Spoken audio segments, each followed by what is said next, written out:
高雄的三民区进前有一间米奇屋，就是鸟鼠仔厝，真阿早。环保局是出动着大批的人力，清5天，清出着32栋的粪扫。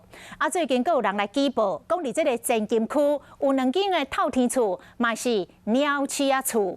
果然，这个环保局嘛清出将近3栋的粪扫。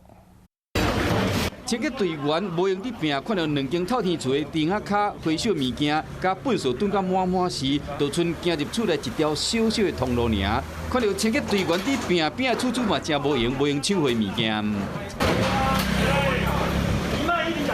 想要将温罐留落来，随后清洁队员甲动落来，因过伊嘛无放弃。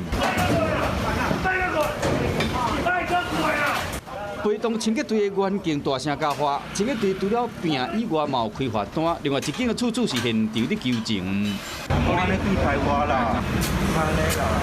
高雄市前金区这2间透天厝，这侪年来顶下物件囤甲满世界，有真个家雀甲鸟鼠啊！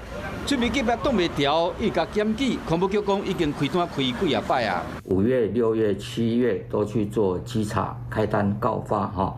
在9月的时候是会同 环保局还有卫生局、警察局来共同来执行。除了开单，嘛有派人到现场去拼出回收，要差不多有1200公斤，粪扫量差不多有1500公斤。